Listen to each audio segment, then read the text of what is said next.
there. Wow.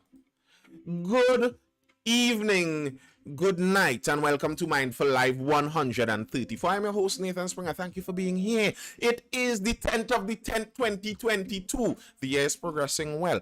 Tonight we're talking, well, as usual, about some politics, and we have to dabble in what recently happened where the DPP dropped the charges, well, temporarily it may seem, dropped the charges against two former, well, they are current politicians to some extent, but they were former politicians in the party that led this country in the 2010 to 2015 period. And there were some corruption allegations surrounding them weighing heavy on their shoulders. And the DPP said, you know what? Let me give you all some lighter shoulders there. And there are reasons for it. We're going to go through some of those reasons and see if they make sense. If you are streaming this currently, I'm streaming live on TikTok, on Instagram, and on YouTube. Make sure to hit that like button, double tap the screen if you're over there on TikTok. However else you like the stream on Instagram or on YouTube. If you're viewing this on repeat on YouTube, you can still like it too. Be sure to head over there on YouTube and subscribe to my channel, Nathan Springer, over there. You can see the lives on repeat and you are able to see the articles that I'm reading from and all that good stuff. I'm also back to doing some of my other YouTube video content where, you know, I go through other stories and other events and other bits of information. So you can head over there and subscribe to my YouTube channel, Nathan Springer, over there. All right. So this evening, we're starting off with news coming out from the DPP. It seems like the charges aren't sticking. Do you think campaign financing will have an effect in PNM internals? Not really. Not really. I don't think campaign financing has a massive effect on internals. Well, I was speaking before we started over on the YouTube here about the illusion of choice in politics and in voting. And I don't think internal elections need much worry about campaign financing. Political parties are private entities. You register a political party privately as a private company. You write your constitution, you write your rules for your party. You determine that. So, the political parties have a lot of power in choosing who they put forward.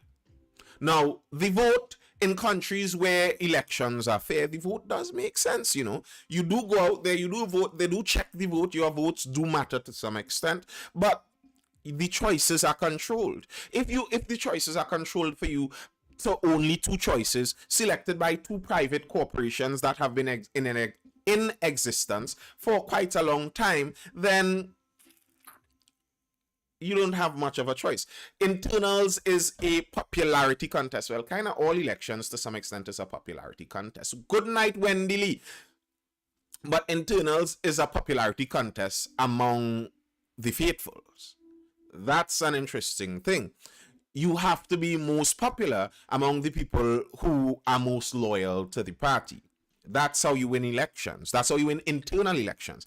And someone like Mrs. Nunes Teixeira, who is going up against Dr. Rowley, somehow I struggle to see, like, she would be, like, you have to think about this. It's the PNM people. People who are the strongest PNM till are dead people. And they're the ones that would most likely vote in an internal elections. And is it true that the most faithful party faithfuls are going to like Mrs. Nunes Teixeira? I somehow don't really believe that. Anyway, DPP discontinues corruption charges against Ram Logan. Director of Public Prosecution Roger Gaspard SC has discontinued corruption charges against former Attorney General Anand Ram Logan Senior Counsel and former opposition Senator Gerald Ramdean. Gaspard announced his decision during a status hearing of the duo's case before the Chief Magistrate Maria Busby Earl Cadell. Wow, a triple hyphenated surname. That's interesting. Busby Earl Cadell. A short while ago, Gaspard explained that his decision was based on the refusal of the state's main witness in the case, King's Counsel Vincent Vincent Nelson, to testify before the determination of his civil lawsuit over an indemnity agreement with former Attorney General Faris Al-Rawi. So, the majority of this case hinges on one testimony, the testimony of a senior lawyer, Mr. King's Counsel Vincent Nelson, a big boy up there in the business.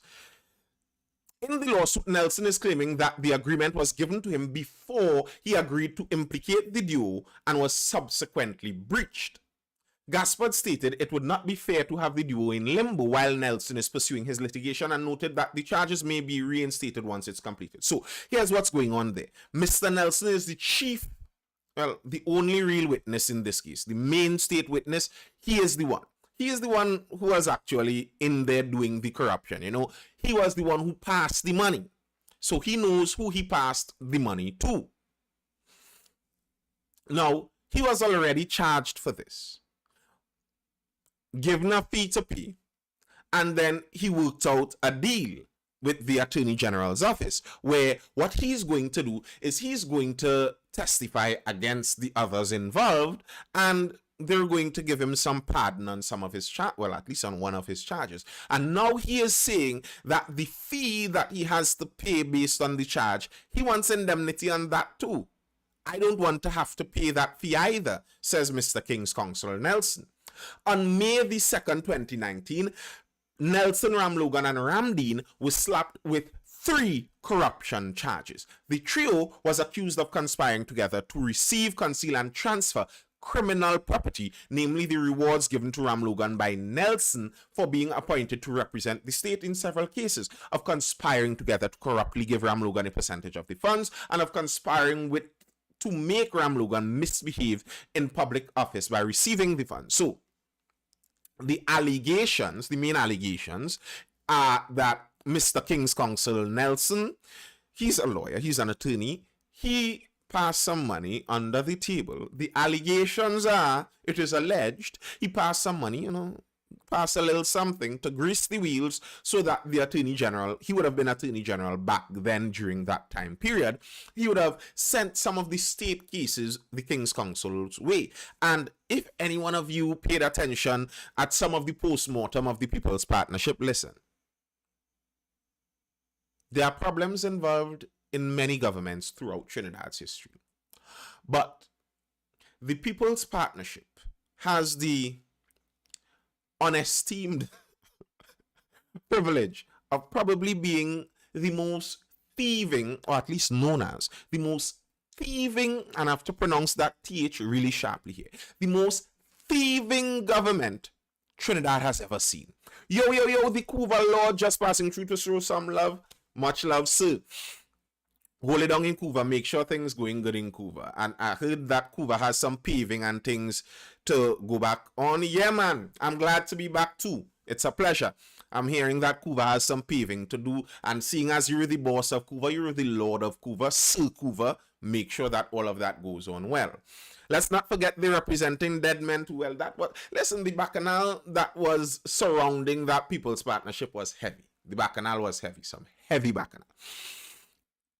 But a lot of the bacchanal, if some of us remember the post-mortem of what happened during that time period, we recall that some news came out about the amount of money that was spent on state briefs, meaning the state had several legal cases. The state was launching legal cases, it seems, on a whim. And back then, people were wondering, well, what is going on here? The state is really doing their job, The office of the Attorney General is out there doing their legal duty, not understanding that they were paying private lawyers to do that and running up hundreds of millions, I believe into the billions, after all is said and done, of private legal fees that were paid out to private lawyers.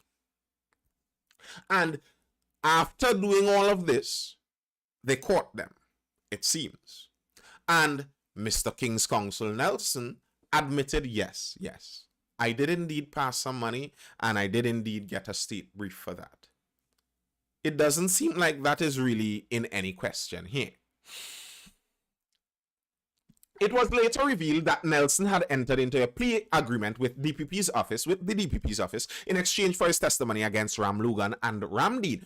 Former High Court judge and current appellate judge Malcolm Holdip upheld the plea agreement and issued a total of $2.25 million in fines to Nelson for his role in the alleged conspiracy. Holdip fined Nelson $250,000 for allegedly conspiring with Ram Logan and Ramdeed to breach Section 3 of the Prevention of Corruption Act.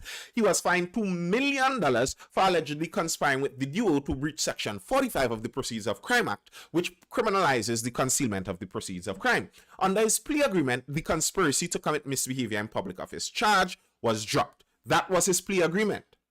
That charge was supposed to be dropped. As part of his sentence, Justice Holdip said that Nelson, who had been in protective custody during his visits to Trinidad for the investigation and sentencing, was free to return to the United Kingdom while he cleared the fines under a 10-month court-approved payment plan. So, Mr. Big Boy Nelson was allowed to return to United Kingdom because, all right, we already charged you, we found you guilty, the fines have already been slapped on you, and you have already testified, well, you have already agreed to testify in a plea agreement that we were going to cancel this charge, the misbehavior in public office charge, and when that charge is cancelled, that's the agreement for your testimony. Now that he is safely in the United Kingdom, Mr. Nelson is saying, you know what? I don't think I want to pay that $2.25 million either. And he has launched a civil matter on that, in that case, not wanting to pay that $2.25 million. AG on dropped corruption charges. It's not over yet. Attorney General Reginald Armour Senior Counsel has revealed details of the civil claim filed by British King's Counsel Vincent Nelson against the state relating to a matter. He also said Nelson has not to date recanted any admission of wrongdoing he made in the criminal proceedings. So, what this is saying is, although the case has basically been discontinued for the moment, it is not because the men were found innocent. I've seen the opposition leader and several other members of the opposition already on their victory lap talking about this. This is a clearing of their name. You know, this shows that it was all a ploy by this evil ruling PNM government. But that's not actually what the court case says here. Nowhere in this court case was it said that the men were actually innocent. And according to the evidence already provided in the court case, they already found Mr. Nelson guilty of this. You're understanding this, right? So they're claiming innocence and being cleared of this, while the person who paid them the bribe, allegedly, has already been charged and fined for that crime.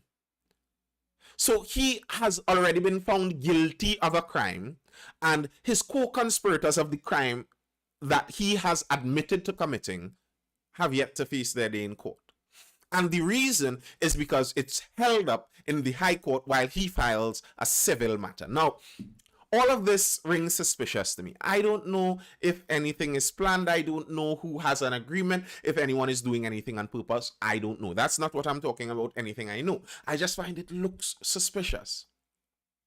Because almost everyone involved in this are attorneys. I think they're aware of how to tie up the system. And it's so disgusting to me. I don't know, Mr. Positive Radiation. I don't know. It's so disgusting to me how often you see in the legal system, once you have enough power, enough money, enough resources, it does not matter if you are guilty or innocent. Once you can pay the right lawyers enough money, you can tie up the legal system and never actually end up in prison. It's like the favorite point of this, and I've said this in other lives before, one of my favorite anecdotal stories of this is the occurrence in Trinidad and Tobago where a hired hitman, and this was some time ago, a hired hitman was caught killing a doctor's wife. The hired hitman says the doctor hired me and paid me to go off his wife. They arrested the murderer, the hitman. He is in prison. He turns around and says, that's the man, that guy there. He paid me to do this killing. The guy who did it is arrested in prison. The doctor who paid him, allegedly, paid him to do it. Free. Miss Ghislaine Maxwell, that's the book lady for one Jeffrey Epstein, that whole child trafficking ring all about the police. The child trafficking all about the police. The woman involved there, she was charged, sentenced to years, decades in prison. The people that she trafficked the children to still remain innocent. Where are they now? Who knows? She's charged with trafficking of children to no one. This man is charged, currently looking to pay a fee for a crime to no one, apparently. But Faris as an attorney also knows the process would be frustrated. A conviction was never the intention. His story was this was a political ploy. I don't think it was necessarily a political ploy, at least from the ruling government. I don't know. They may have friends even in the ruling government that may look to tie up this whole thing. But the evidence of the case shows that it wasn't something invented out of thin air. It wasn't something invented out of thin air. There's evidence. Someone was found guilty of this. The AG said the discontinuance was also surprising because Nelson entered into a plea agreement with the DPP to give evidence against Ramlogan and Ramdeen in exchange for recommendations by the director to the High Court that Nelson is given a non-custodial sentence. Okay. Now look at this. According to our Attorney General, I think this answers the question that Positive Radiation was asking there. He says it right here. Nelson entered into a plea agreement with the DPP to give evidence against Ramlogan and Ramdeen in exchange for a recommendation by the director to the High Court that Nelson is given a non-custodial sentence. So he isn't held. And now he's free to fly. And once he's free to fly, well, he's in the United Kingdom. And once he's in the United Kingdom, well, he'll file that civil matter. And who knows how long that civil matter may go on. And after that civil matter, if he'll appeal something there, he might file another something there. Who knows? We may get a rectification to all of this after all of those men are dead from old age. It's the way it goes. It seems that most times power and money equals immunity. Generally, it does seem so, doesn't it? As Attorney General, this is Mr. Armour speaking here. As Attorney General, I wish to ensure the people of this country. He is ensuring us. That's us. Not ensure, sorry, assure. He's assuring us. If you're a citizen of Trinidad and Tobago, this message is from the Attorney General to you. As Attorney General, I wish to assure the people of this country that I will consider every available avenue to protect the public's interests, including, but not limited to, civil proceedings to recover any possible proceeds of the crimes allegedly committed by Mrs. Ramlogan and Ramdeen, and disciplinary proceedings before the disciplinary committee of the legal profession, the Law Association of TNT. Armour also said in the signed statement that having obtained a full account of the DPP's decision to discontinue the criminal proceedings, I will be taking the advice of eminent local and foreign senior and King's Counsel to ensure that no stone is left unturned in the pursuit of justice for the people of TNT. I'm sorry, Mr. Armour, but my assurance hasn't been lifted by your statement there. My apologies, Mr. Armour. My assurance isn't. I don't feel very assured. Your statement doesn't assure me greatly. This court matter, Kolabab says over there on Instagram, was just a way to put all this info in the public domain as public records. Whilst it may be actual and factual, I really don't think a conviction was the intention. Maybe not. I don't know about the intention, but I think they knew that a conviction would have been very difficult. I think that was known all the while. But it's It's just insane to me that once you're at a certain level, it could be known, the facts of the case could be known that you committed a crime. It has already been determined by our legal system that a crime was committed within this whole interaction. Yet, all these men are still employed as lawyers. They're still seen as upstanding members walking around our society. The money that they may have gained, allegedly, from these illegal actions are still in their bank accounts. They're still out there representing people. If you were caught in some kind of bribery monkey pants business, passing money underhandedly to try and get a little government contract, you were trying to get a little box drain contract somewhere, and you passed some money to someone, and they caught you, you would have been in prison by last year. You don't have that kind of connections. This is why people don't trust the system. Only the ordinary man faces the full brunt of the law. And when you see things like this, you understand why, and you understand how some people could reach to views where they don't have respect for the law. Because you start to realize that the law isn't actually about justice. If I don't have a strong internal moral compass, I don't care about the laws. The laws aren't about justice. The laws are about maintaining the social order. And if I am not at the top of the social order, well, the laws kind of work against me. If I am the top of the social order, the laws work for me. And if I am someone without a very strong moral compass and I look at that, I see, well, then it makes sense that I climb this social order by any means necessary. And that's how corruption actually is a detriment to the entire country, to the entire nation. It causes that corruption to seep into every area in your life, in your country's life, because people start to recognize, wait, it makes sense. Crime pays in this country. Crime pays, I might as well get into the paying business. If I were one of those bandits holding people up violently, and people are lamenting about, look at the crime situation in the country, yada, yada, yada, I could just as easily say, well, look at people who represented you as Attorney General. You're voting for some of these people and then complaining about my crime. I don't steal as much money as those boys. My crime is petty compared to those men. And how can you possibly point a finger at them and talk about their criminality and vote for people like this? Strange stuff. Nathan, crime is the largest industry in Trinidad and Tobago. I do not doubt that. It will lead to vigilante justice. I doubt it would lead to vigilante justice, I think it would more likely lead towards more corruption. Not vigilante justice. I don't think anyone is going to jump in a Batman suit and go out there to try and arrest Mr. Ram Logan or Ramdeen. I don't think anyone is going to do that. More likely, people are going to see this as, yeah, this says I can be corrupt.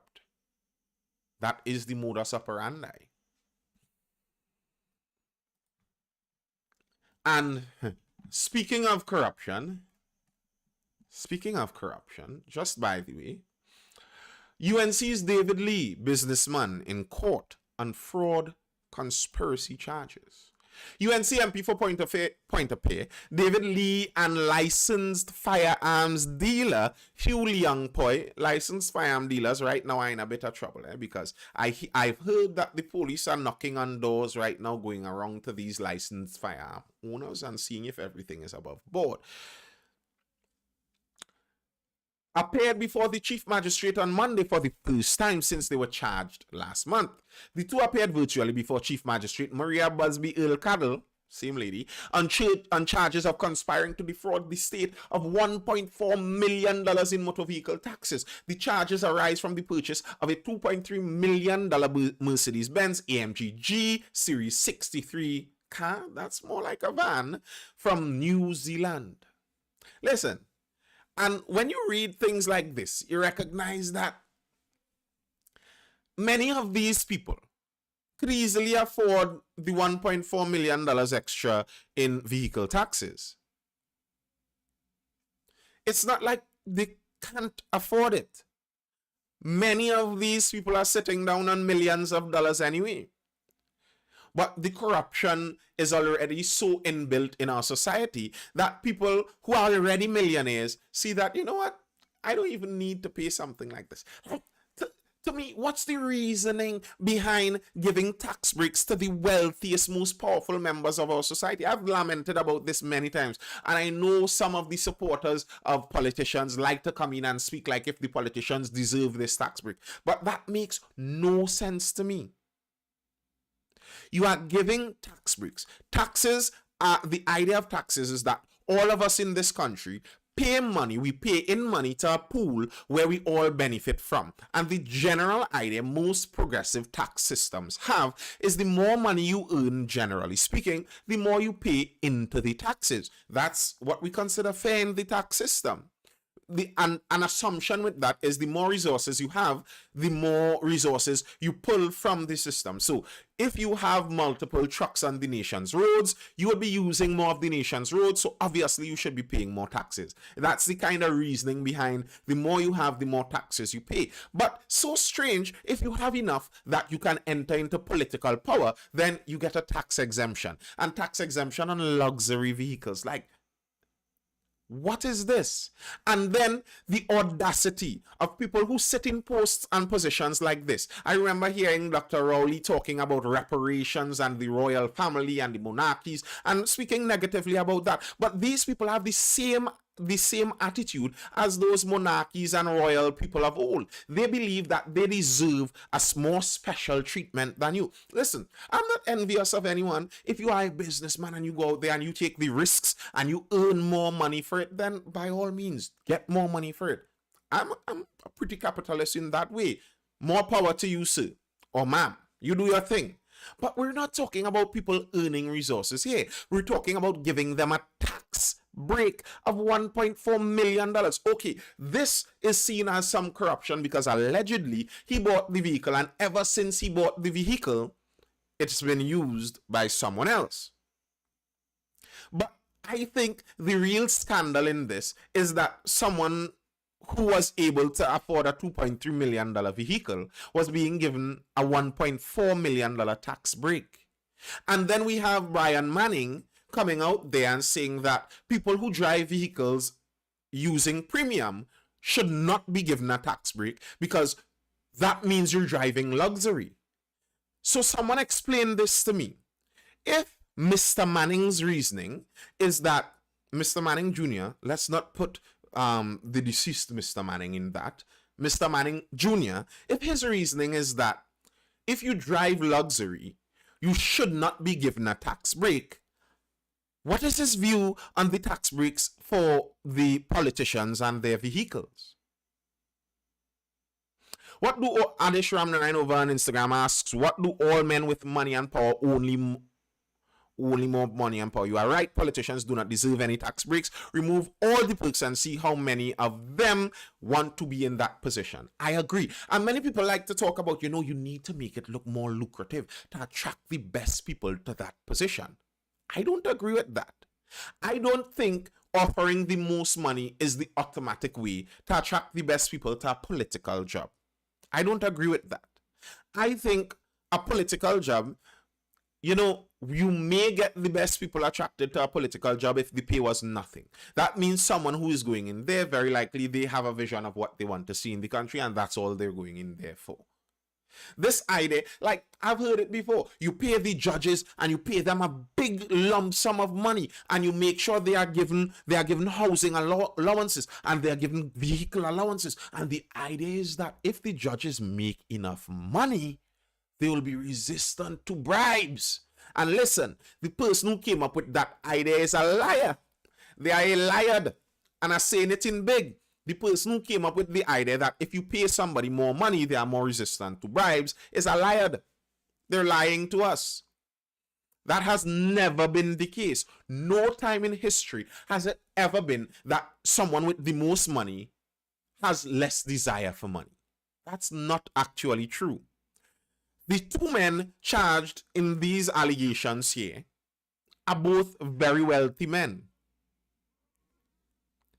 Yet they're here, allegedly, involved in corruption, trying to defraud the government of some tax money. It doesn't matter. It doesn't matter. Paying them more, paying them less really doesn't matter. And they don't deserve that break. I disagree with that break. That's not deserving. Now, last week we spoke about some of the people who have a lot always seems to want more. Yes, that's very true. There's a renowned philosopher and poet, one Mr. Wayne Weezy F. Carter, and the F stands for anything he wants it to stand for. And in one of his songs, his lyrics said, enough money ain't enough money. I know the feds are listening, so what money? So eloquently put. And I agree. Enough money is not enough money. It's the nature of money. As soon as you reach within a different bracket, now you have to gain money for another thing. I always look at that.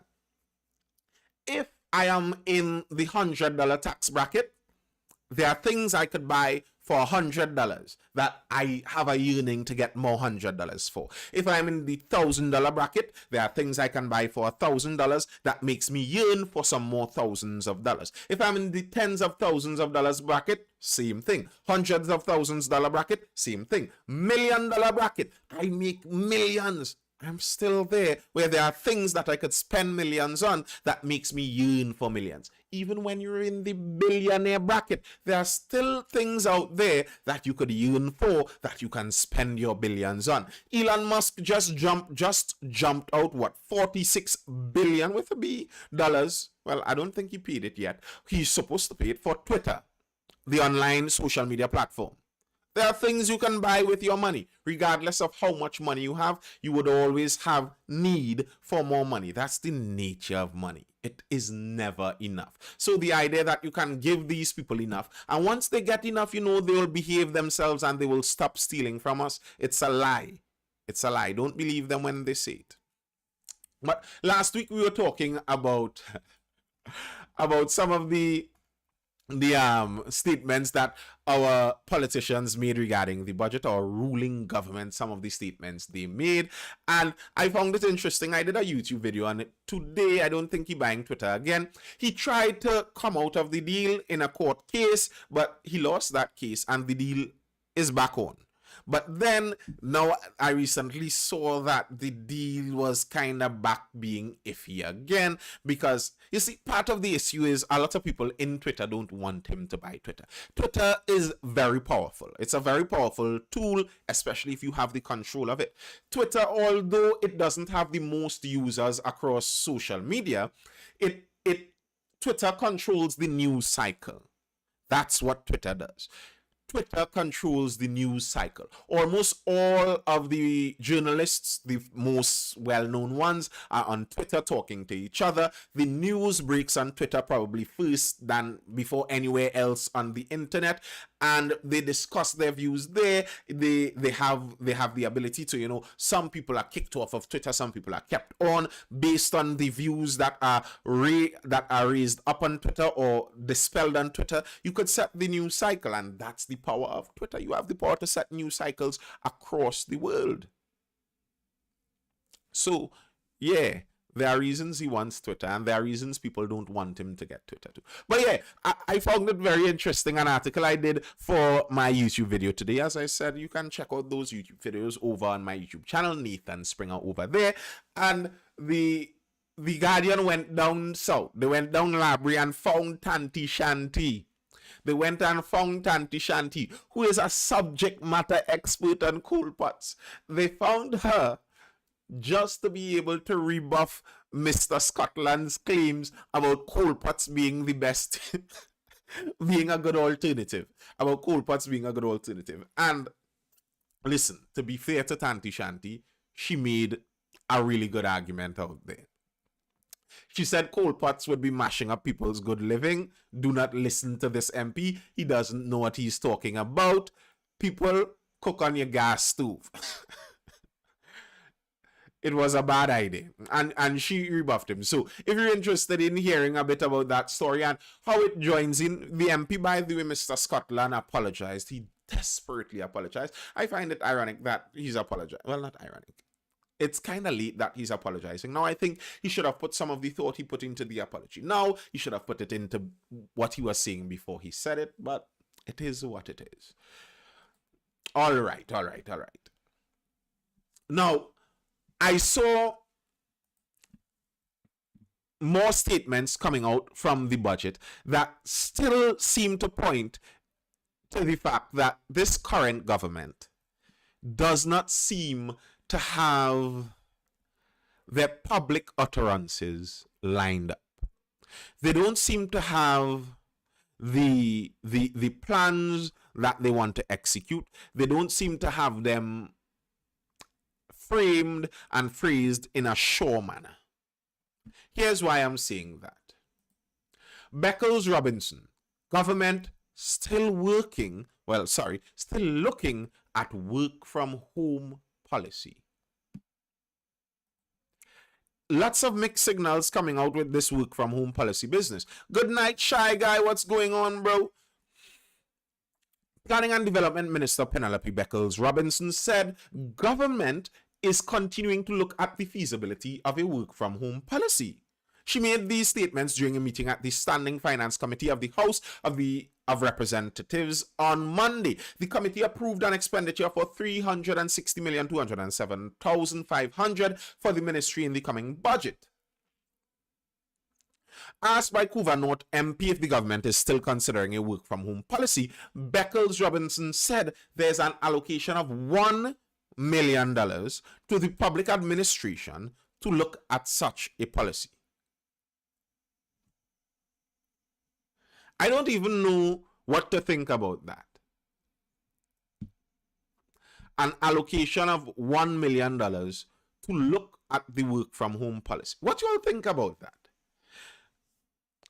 Is that too much or too little? Like, I'm considering if you're really going into implementing a work from home policy, I think you'd need more than $1 million to implement that. But she didn't say implement. She's talking about looking at the policy. So if you're just looking at the policy, what is the $1 million for? Doesn't the Ministry of Public Administration already have staff employed? This is something I wonder about so regularly. They already have staff employed. If you want to look at a new policy, do you need to get more money to pay the staff that is already being paid to do that? Like, I don't know. What's the money? What do you need money for to look at the policy? And if it is to try to implement the policy, then $1 million is woefully too little. And you're setting it up for failure. If you use $1 million and then try to implement the work from home policy with $1 million, obviously it's going to fail. And then you're going to waste the $1 million. Where would that $1 million? Listen, when you think about the way government just talks about money, I could do it $1 million. And the government, well, we just have $1 million to look at work from home policy. And that's all you might ever hear about that. That $1 million disappears from the treasury and none of us may ever know what ever happened to that. Where did the $1 million go? Next thing you know, somehow when the government changes and another government comes in and they're looking back over some audit somewhere, you find out that you remember that $1 million? It was actually paid to one consultant. One consultant that was a friend of a friend or a family member of a minister or something like that. And that one consultant came in and did a symposium on working from home. All of them listened, clapped at the end, said no thank you and gave him the $1 million and that was that. I will not even be slightly surprised if that's what happens. Positive Radiation says this will reduce the amount of people in the major towns and cities and it will affect sales. The court system is a mess by virtual cases right now. That is correct. That is correct. Now, I don't think every area can use work from home, but I do believe there are many areas that can. I don't think the court system should be working from home. Read the YouTube comments. Thank you, Massimo Original. Sometimes I forget. My apologies. I, I don't think the court system should be working from home. There are some things that you should go into the job and really see about this thing. But there are some that really don't need to be there. Really, they don't. And the idea that we have the majority of the country emptying into Port of Spain every single morning just to go to a job that they're doing on a computer that they could do on any computer anywhere in the world really is ridiculous. It's backwards. All right, let me see some of these YouTube comments. I don't particularly agree with that. I believe in paying them a large salary as long as the penalties for acts of corruption or fraud are extreme for the political class. Of course, money itself does not necessarily disincentivize getting more money. However, it increases significantly the amount of money that is required for bribing them. So you increase the level of the bribe. And he is talking about when I was previously saying that I don't believe in paying these people, necessarily paying them large amounts of money in order to deter them from corruption. I believe in paying people large amounts of, well, enough money for their job. I believe in that. I don't believe paying them large amounts for the reason of deterring them from corruption, because I don't think it works. And if you're saying that you're increasing the level of the bribe, I understand that in the holistic approach, that makes sense. But as someone who cannot afford the expensive bribes, I'll say that's unfair. If you make it that only the rich can pay the bribes, that's unfair. That really is unfair. I was watching everyone's favorite internet villain. What's this guy's name? Andrew Tate. And he was talking about corruption and how he appreciates the corruption in some of the Eastern European countries. And the reasoning he was putting out, as with some of the things he says, made some sense. He said he finds that the corruption in those places is accessible. So, in some of these countries in the West, even in Trinidad and Tobago, if you get involved in some kind of bribery something and you're well connected enough, it doesn't matter. You could live your life working as a lawyer, as an attorney, and your bribery charges are irrelevant. But if you're a small fry in these countries, you don't have access to that. And the point he was making is, in those countries, the corruption is accessible to the average people. Why you trim the mush, bro? Z-Grade 1 asks over on TikTok. The reason for the trim of the mush is that, I've said this numerous times, when my daughter was born, I had to, make that handsome first appearance, the first impression. So, I took off the mush, shaved down the sideburns, and, made sure that my daughter understood just how handsome daddy really is. Daryl Smith and Marlene McDonald cases, why are we not hearing about them?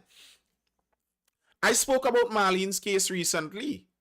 When was that? I think you may be able to find that over on my YouTube channel. You might be able to find that Marlene case. I spoke about that recently. It recently came up to the courts.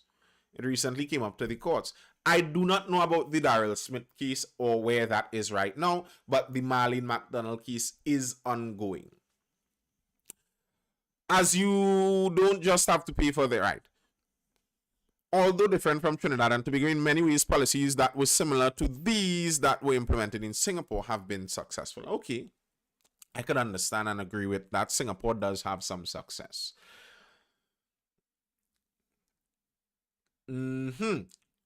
She added that her ministry is collaborating with the Public Administration Ministry. This is Minister Penelope Beckles Robinson speaking about the work from home policy. And she says they're working with the Public Administration Ministry. So she could not give a timeline for when such a policy might be implemented. But she said, for us, this is an important exercise. So how could you, someone explain this to me because I don't understand. How could you allocate money to look into something and have no idea about the timeline about it? How can you allocate money without even having a general timeline? Like, how? How does that work? If you're saying you have allocated $1 million, then you could say we have allocated that $1 million to be spent within a time frame of 3 months. How can you allocate $1 million to look into something and you have an unspecified length of time for which to look into it? That does not make sense. That's not how you do things. I can assure you, if these people were functioning in a private business, they were not doing things like this. It's because this is public. It's everybody's money, and everybody's money is nobody's money, and we can do whatever we want with it. They don't care. That does not make sense. In its 2020 general election manifesto, the PNM, that's the ruling government right now, identified implementing a work from home policy for the public and private sector as one of its campaign promises. No, Zeke, they cannot. They would have to go back to cabinet, and very likely they may have to go back to even parliament or a joint select committee or something like that. So no, it's not like it can happen like that. But this ruling government had work from home as a policy on their campaign trail. So how come now they're dragging their foot so much on it? I have suspicions that I always say that the PNM is the party of the establishment. The PNM is the establishment party in Trinidad and Tobago, obviously. And I would presume that people very intertwined in the establishment would have a lot of vested interest in things continuing like they have always continued. You see, if you were the ruling party for the majority of the time in the last 60 years when we were independent, you could have set up all of those public sector businesses to be feeder companies for your little private stores. So, you have a private store that functions off of, that makes a lot of money off of the fact that most of the workers are located in Port of Spain. And something as simple as that could be part of the reason people want to drag their foot. They don't have much interest in getting you home. Maybe they may not need to rent as big buildings anymore. And we know that some government ministers make quite a bit of money off of that whole rental business. And I find you should be renting your property on the private market in the first place. Stop depending on the government to come rent your building for nothing. It would be great if the government can come out of this sector and stop giving free money to already wealthy people. Because if you own a building in Port of Spain, you are already almost surely a millionaire. So all of these buildings that the government is renting to, it's not like they're paying poor people. They're not spreading that money out. They're not spreading that money out. It's going to a select few. Listen. Work from home means that instead of paying to rent a building from Mr. Al-Rawi, all you have to pay is your home rent. You don't have to go traveling anywhere. That seems like a no-brainer to me. So the PNM government had this as a campaign trail promise.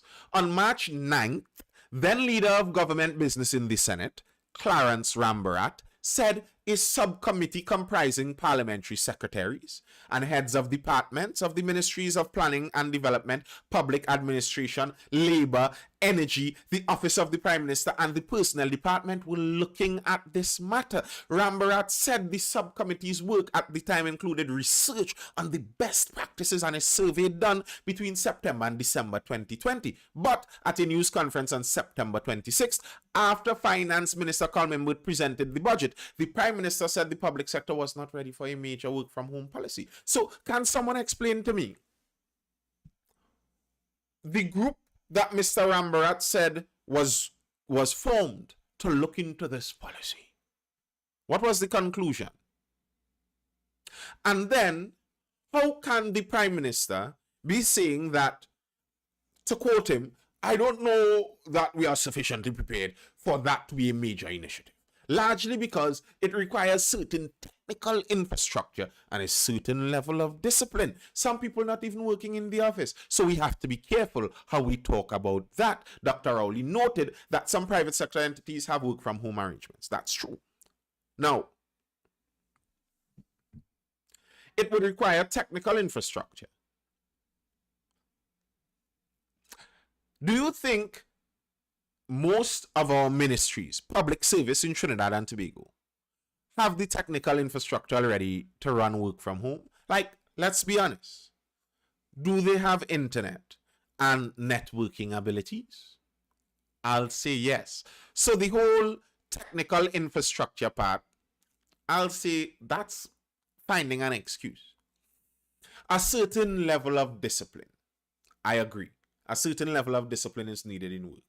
But our public sector isn't exactly known for giving us the best work.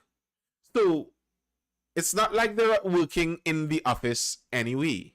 Listen, I feel a lot of these people might actually work more home. In the office, they have all of their workmates there to go and talk to. That's why they like going to the office. They go there and talk and lime whole day and then leave the office at 10 o'clock to go and peruse Port of Spain and come back at 2 o'clock to sign out and go home. So here's what. Send them home and leave them home, let them work from home, and they would, at least you would know what they do when the day comes. You see, if you're working from home, then we have to know everything you do today. It's easy to find out what you did with your day. But then I guess if you're working from home, then the supervisor who's supervising you has to actually do their supervision, and the person in charge of the supervisor has to actually be in charge, and they actually have to do their job. Work from home might, when you think about it, work from home may in fact have some more accountability involved in it. It might actually have some more accountability involved in it. But I still find it strange. The same government that had work from home as an election campaign promise, that hired a subcommittee of a whole set of different heads right in March this year, still needs to allot $1 million to look at the work from home policy, not to enact it, just to look at it. And they don't know how long they need to look at it for. They don't know how long that look is going to take. It's an undisclosed length of time. That all doesn't make sense. And it sends a lot of mixed signals. A lot of mixed signals are being sent. Beauty Cupid says 80% of people actually want to work from home at least some of the time. And I agree. That's part of it too. Working from home doesn't even have to be an everyday, whole day thing. You could roster it, rotate it, something. You really do not need all of these people headed to Port of Spain at the same time.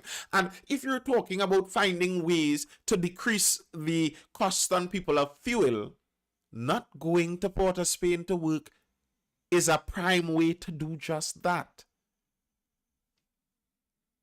That morning traffic, listen, if you could enact a work from home policy that halves the morning traffic, that alone is going to decrease the amount of money that people have to spend on their commute, because they won't take as long in traffic and spend as much on fuel. That's something as simple as that.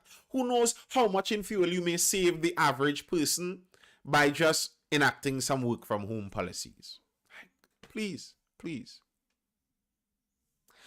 I'm not sure what is needed so badly. I know people in the public service, and he speaks as if there was no work from home policy doing this already. We already had some work from home policies enacted in the public service during the pandemic.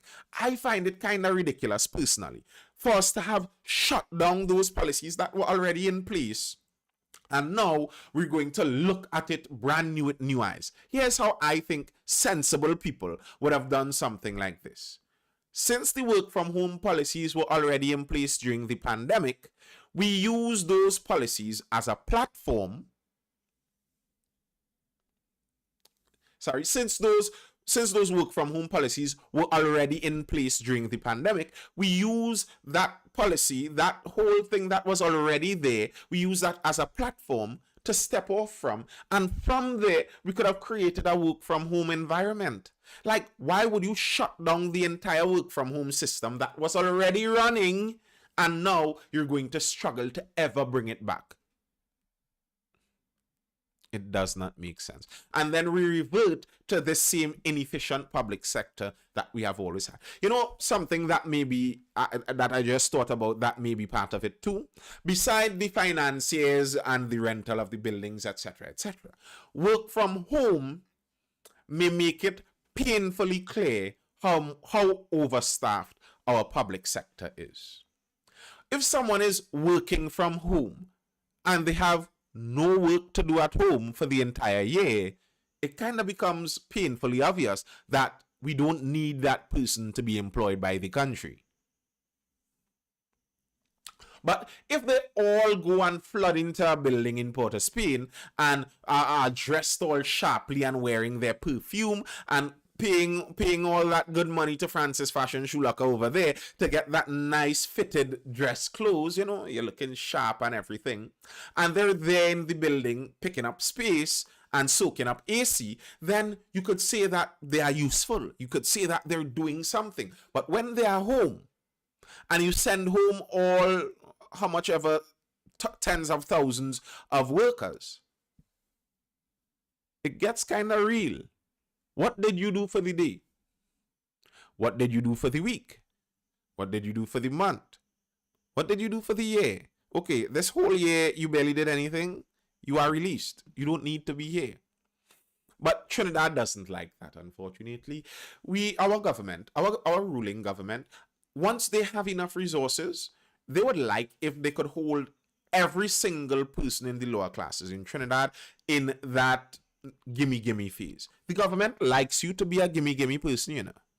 The government likes to give you stuff. Because if they control everything you get by giving you it, they control you totally.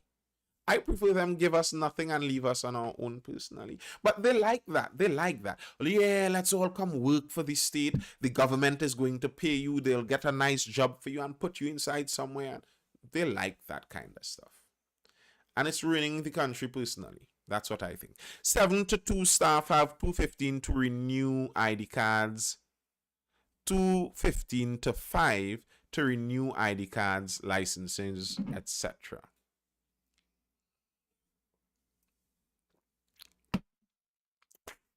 All right, folks.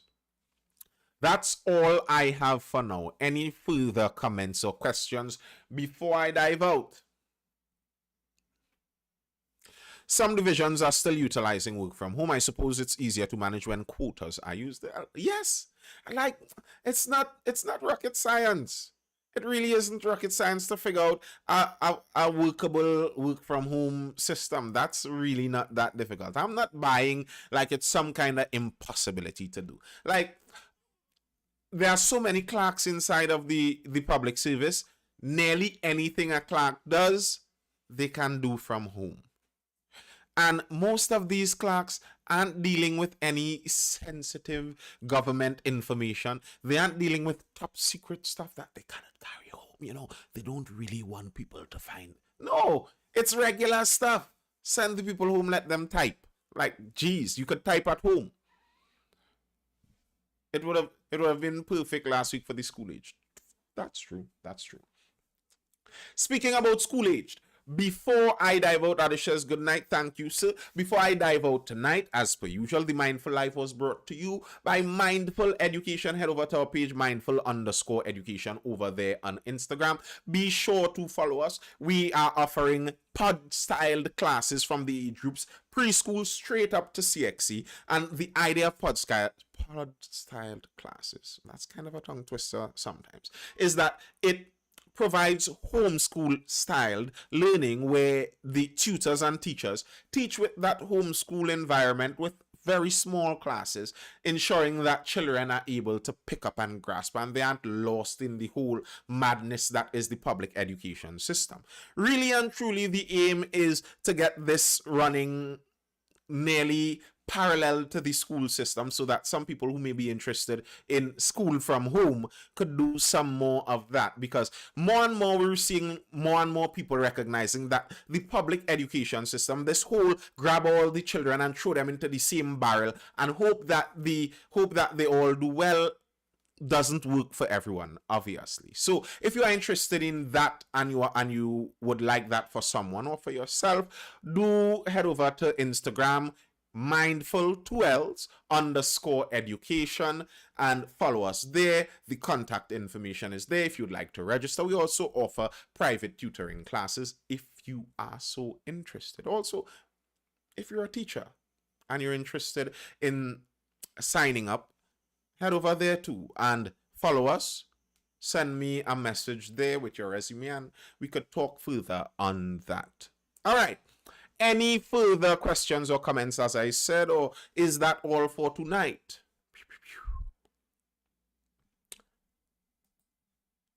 Let's see YouTube. Let me make sure I check my YouTube. Yes, no more comments over there on YouTube. The city needs relocating. Traffic will always be a problem. Port of Spain create jobs. Not that the city needs relocating. I remember a while ago they were talking about decentralization and getting some of the government offices out of Port of Spain. Like, you don't have to tamper with the private businesses, just the government offices. Get them out of Port of Spain into various parts of the country. That's beside the work from home, and that alone would have alleviated the traffic. It's not just that the capital needs relocating, because I don't think that's necessarily a workable plan per se. All right. Thank you all for tuning in. I hope you all were educated, informed, or entertained. It was a pleasure. It is a pleasure. It's always a pleasure for me to come in here and talk about some news and information with you guys. I will see you guys tomorrow for the next Mindful Live starting around 9:15 p.m. Tune in then, folks. Till then, peace, peace, peace. Be sure to subscribe to Nathan Springer over there on YouTube. If you are looking at this on repeat on YouTube, hit that like button. I'm looking at you guys. You all don't hit the like button when you're looking at this on repeat. Hit the like button, please. All right.